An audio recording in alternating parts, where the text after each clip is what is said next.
জয়পুরহাটে বেগুন গাছে গ্রাফটিং পদ্ধতিতে অসময়ে গ্রীষ্মকালীন টমেটো চাষ করে এলাকায় সাড়া ফেলেছেন কৃষক রবিউল আলম। পরীক্ষামূলকভাবে গ্রাফটিং পদ্ধতিতে টমেটো চাষে সফলতা পেয়েছেন তিনি।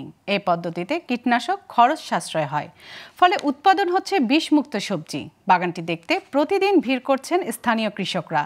জয়পুরহাট থেকে জাহাঙ্গীর আলম খানের পাঠানো তথ্য ও চিত্রে ডেস্ক রিপোর্ট।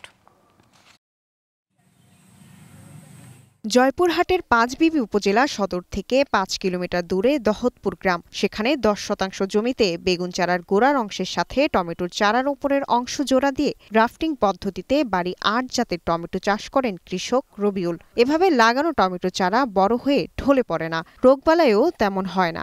সাধারণত একটি গাছে ২ থেকে ৩ কেজি টমেটো পাওয়া যায়। আমি একজন কৃষক।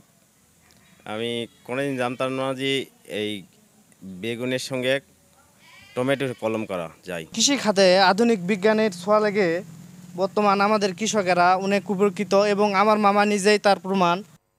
পরীক্ষামূলকভাবে তিনি ১,০০০ বেগুন গাছে গ্রাফটিং পদ্ধতিতে টমেটো চারা লাগান। পরে ২০০ গাছ মরে যায় এবং ৮০০টি গাছে ফলন হয়। বর্তমানে প্রতিটি গাছে থোকায় থোকায় কাঁচা পাকা টমেটো ঝুলছে। এ পদ্ধতিতে কীটনাশক খরচ সাশ্রয় হচ্ছে, উৎপাদন হচ্ছে বিষমুক্ত সবজি। এটি দেখতে প্রতিদিন তার জমিতে ভিড় করছেন স্থানীয় কৃষকরা।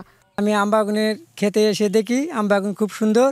আলম ভাইয়ের দেখি সামনে বছর আমি লাগাবার চিন্তা ভাবনা করছি। আলম ভাইয়ের টমেটো সে কাটা বেগুন দিয়ে গ্রাফটিং করছে, তাতে দেখা যায় গাছ খুব সবল দেখা যায়। যাই হোক, মোটামুটি খুবই ভালো। জেলায় প্রথমবারের মতো এ পদ্ধতিতে টমেটো চাষে রবিউলকে সার্বিক সহায়তা করার কথা জানান এই কৃষি কর্মকর্তা। তো আমরা চেষ্টা করছি যে এই গ্রীষ্মকালে অসময়ে যে সময় টমেটো না হয় এই সময়ে টমেটোটা বের করার জন্য, কারণ এই সময়ে কৃষক যদি টমেটো বাজারে নিয়ে আসতে পারে তাহলে বাজারে টমেটোর অনেক চাহিদা এবং অনেক মূল্য পাওয়া যায়।